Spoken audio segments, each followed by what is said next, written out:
Normal Coke और Coca Cola with zero sugar, which one is better? क्या ऐसे सच में एक्चुअली में होता है और इट्स जस्ट हाइप, ये सिर्फ कहने की बातें हैं और फेमस मार्केटिंग स्ट्रैटेजी है?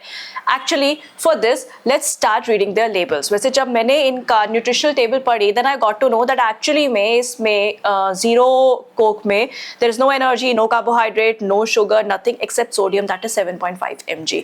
इसमें मैंने देखा जो नॉर्मल कोक है तो उसके अंदर येस दे हैव एनर्जी पर 100 ml 44 calories, they have carbohydrate, total sugar 10.6 ग्राम. तो 10.6 ग्राम इन 100 ml, 100 ml यानी कि एक इतना ग्लास. तो 10.6 ग्राम में समवेयर अराउंड प्रॉपर 2 बड़े चम्मच. और हम 100 ml नहीं लेते, हम यूजुअली से ज़्यादा लेते हैं. तो अगर आप एक ग्लास कोक ले रहे हैं तो इसका मतलब आप 3 चम्मच चीनी अप्रॉक्सीमेटली ले रहे हैं.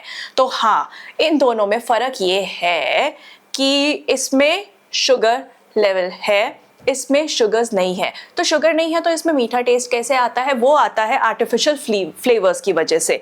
अब आप अगर इसके इंग्रेडिएंट्स पढ़े तो इंग्रेडिएंट्स भी दोनों के सेम है. फ़र्क ये है कि इसमें शुगर है और इसमें आर्टिफिशियल स्वीटनर दे रखा है. सो जिसके नाम है that contains admixture of sucralose and acesulfame potassium. अब सवाल ये आता है कि क्या ये दो आर्टिफिशियल स्वीटनर्स हमारे लिए सेफ है या नहीं? This is the question of debate. ये आजकल बहुत ज़्यादा फेमस क्वेश्चन है और जो लोग ज़्यादा अवेयर है इन चीज़ों के बारे में वो जानना चाहते हैं. So after research we got to know that this sucralose is marketed as Splenda, जो कि एक नॉर्मल आर्टिफिशियल स्वीटनर है और हम इसको ले सकते हैं. The only problem is excess consumption. अगर आप एक्सेस कंजम्पशन में लेते हैं then this is harmful for you. So this option is comparatively better. See, मैं दोनों के फेवर में नहीं हूँ. Being a nutritionist, I do not promote sodas और ड्रिंक्स लाइक दिस. बट हाँ, अगर आप कहीं पे जाते हैं, if you are a diabetic, तो आप इन दोनों ऑप्शन में से इस ऑप्शन को ऑप्ट कर सकते हैं because that does not contain sugar. पर हाँ, you have to take care of your consumption, portion control. तो आप ये देखें कि आप लिमिट में ले रहे हैं. तो इस आर्टिफिशियल स्वीटनर का as per the researches and studies till date इनके कोई खास नुकसान नहीं है. दूसरा क्वेश्चन आता है कि क्या ये कार्सिनोजेनिक है? क्या इनके अंदर ऐसी चीजें हैं जो ज्यादा कंजम्पशन से कार्सिनोजेनिक यानी कि कैंसर बना सकती हैं, कर सकती हैं? तो आंसर उसका है कि एक्चुअली में इतना लेवल का नहीं है. इसमें परसेंटेज, इसमें इतनी percentage of sucralose and S potassium है कि वो आपकी हेल्थ को कोई खास नुकसान नहीं पहुंचाएगा. ऑफ कोर्स एक चीज ये है कि आप इसके टेस्ट को लेके एडिक्टेड हो जाते हो, तो you like taking it more and more.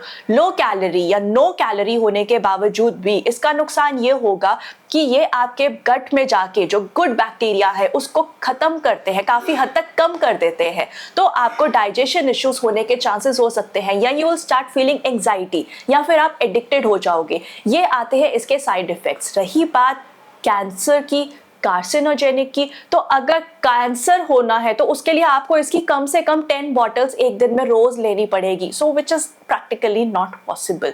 तो हम इस बीमारी को तो साइड पे रख देते हैं. पर जो डेली रूटीन वाली प्रॉब्लम्स हैं, हाँ, वो इसके साथ आती हैं. अगर आप डेली ये चीज लेते हैं, सो इसके अंदर कैफीन है. पहले ये आपको अलर्ट फीलिंग देगा, यू स्टार्ट फीलिंग अलर्ट, आपके शुगर लेवल्स बढ़ जाते हैं.